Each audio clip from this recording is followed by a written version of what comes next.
Vanomuka vamwe ndewe mukaokani, vanorima vamwe newe rimawo, shanda nawo mwenje werumbanani, usaneta zviuya zviri mberi, chaunoda uchachiwana, waunoda uchakusvika, asi usamanikidzira chemanikidzira zviri kumanikidzira, kavari nombodambura musungo, asi umambo hauna magumo, usamanikidzira chemanikidzira zviri kumanikidzira, ngauve semuna mato masuva ose, semanangatinga ose, hapana risina modzi, chikavira ukove makodzi, vakakunda sei, vakasvika sei, saka iwe unotadza nei, nekuda kwei uye sei, chaunoda uchachiwana, waunoda uchakusvika, asi usamanikidzira chemanikidzira zviri kumanikidzira, kavari nombodambura musungo, asi umambo hauna magumo. Lindsay kumanikidzira Pfumbudza Rhythm out of Bingu Village. Olivia Edwis from here, from her. Lemlinga Pool, Stylish Dawn, Mwadi Vanondida. JB my father. Stylish Dawn, me de so. Sa kunge sauro. Akodora bora katanga dichitori muchi kweshe.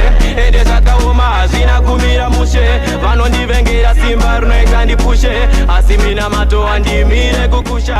Makuseni ndatasiya rakatota tauro. Tapinda tona zikuda kutsvaga gauro. Vamwe vatovotozonditeyawo mauro. Asinini avafe vandibata pauro. Mwari vanondida, inini ndinodiwa. Ndakachengetwa pasi pemapapiro edenga ini. Mwari vanondida, inini ndinodiwa.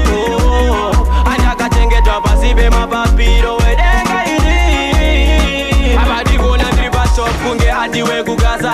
Chavo kuda kundiona nindingoritaza. Ziyarizva abone zita rejesu ndopaza. Kokutye indichifamba nengiro dzitaza. Mwari uyu ndewe munhu wese mkuru, saka nyangwe mukandivavironge nduru. Denga ndiro rinondipa menduru nechiedza chisingapereseke. Mwari vanondida, inini ndinodiwa. Ndakachengetwa pasi pemapapiro edenga ini.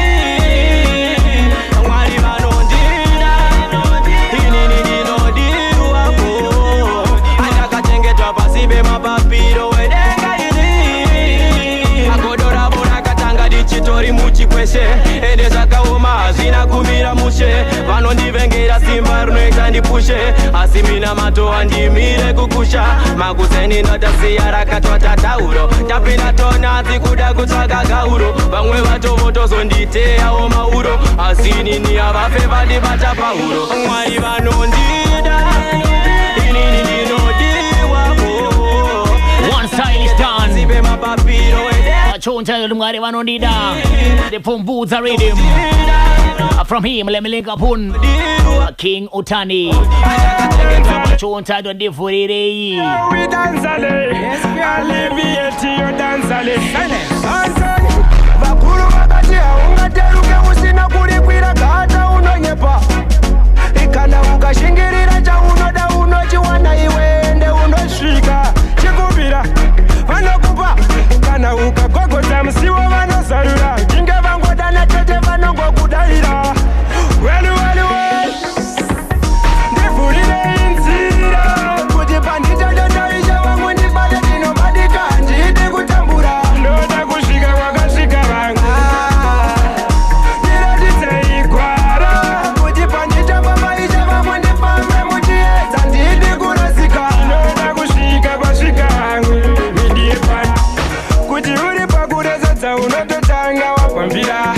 Mukana unouya uzagambira. Unotopashingirira zvoita. Unotungamira. Mwari wangu ndaziva murangarira. Unotungamira. Mwari wangu ndandinaziva ndivhurire inzira kuti panditadadaisha vamwe ndibate ndinobadika ndidi kutambura. Ndoda kusvika kwakasvika vamwe.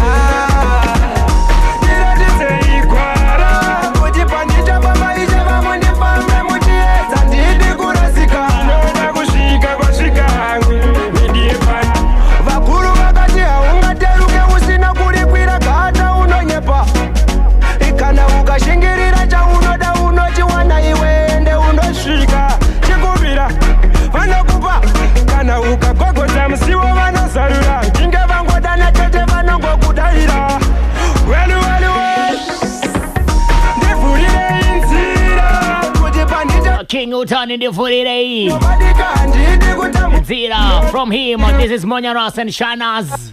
Tune tighted. Let me see what the name Goremwana. That's the name of the tune.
One Monya Ross Channel Zanzi Goremwana.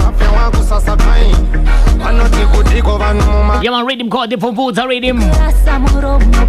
Straight out of Bingu village. I was a big about the Bingu. Pam Fombe hapo. You remember baby impost story from Fruitman? Yeah man, it came out from Bingu village.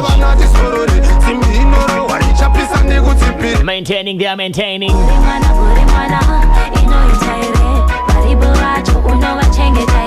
The standards. And they keep on pushing.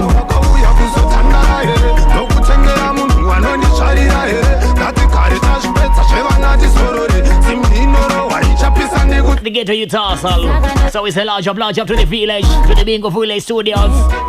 That is BVS. Yeah man, that was the Fumbuza rhythm. Just had to sample a few, like I said. Tonight, this past week, I'm going to receive a blend.